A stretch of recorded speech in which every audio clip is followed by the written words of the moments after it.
Courtney, if you could say one thing to your 25-year-old self, what would it be? It would have to be confident and don't let dickheads into your lives to bring you down. Love yourself, be proud of who you are. I think growing up I hated being tall because I got bullied for it. You know, guys just were so mean back when I was younger. And then because I was so much taller than all the guys, it was just really sad because I couldn't find a boyfriend. And then I thought there was something wrong with me. And then when I did get a boyfriend, they were really controlling and awful to me. So if I could say something to my 25-year-old self, just be strong and don't give up. You can do this. You've got this. So what's the weirdest topic you've ever brought up while you've been having sex? I think for me, the weirdest topic, oh God, I've got a few to be honest. One of them was like, obviously, what other kind of like kinks are they into? One of them was I need to add something to my Tesco shopping list. Yeah, you sometimes go off the key, don't you? And yeah, for me that was the one that stood out the most. But yeah, it's always good to explore different conversations during sex anyway. Why not talk about different fantasies and different kinks? It always goes down well. If today was going to be the last day that you ever had sex, where would you do it and why? Where would I do it? I would do it on the biggest bed that you could find, because I just feel like the bed is so much more intimate, accessible. You can do 20 million different positions on a bed. You don't have to worry about being caught doing it outside. Yeah, it would be, like I say, on the biggest bed so I could roll around, have the best time. And then, yeah, I can't believe that would be the last time I ever have sex. No. How important would you say is flexibility when it comes to sex? Well, it depends how adventurous you want to be, I suppose, isn't it?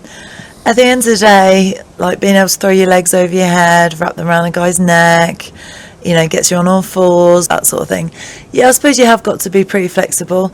It's easy to get flexible. Like, nobody is not flexible. All they've got to do is some stretching, you know, good half an hour a day, and they'll be able to do all sorts in the bedroom. So it depends. If you just want to lie there and take it, then no, you don't need any mobility or flexibility, do you? But if you want to impress a guy, get doing those stretches every day for half an hour and you'll be fine.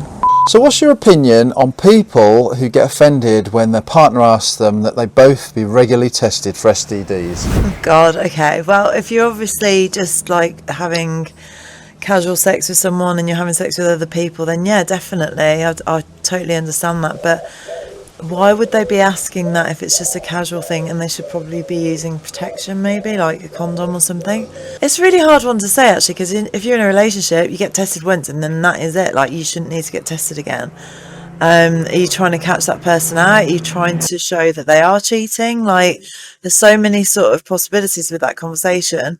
I think if I was with a guy and he asked me that, I'd understand it the first time, but not regularly. Why would that be? Unless I was sleeping with loads of other people, but I'm not. So that's a weird one. I'm not sure about that question.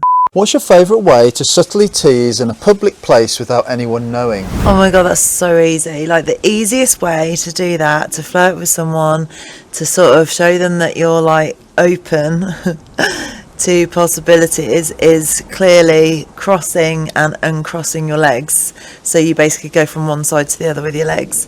They sometimes, if you're wearing a skirt, they get like a bit of a flash of your knickers or what colour you're wearing. But it's a great way to obviously do it subtly. No one realises you're doing it. And yeah, it's just amazing. I love doing that. That's my favourite. What would you say to guys who get insecure about women who read a bit of soft porn? Guys get insecure about that? Really? Oh my God, you're joking.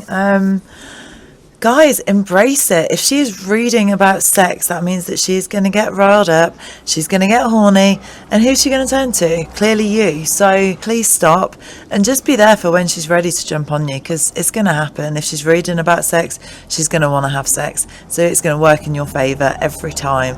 Embrace it, love it. It'll be amazing.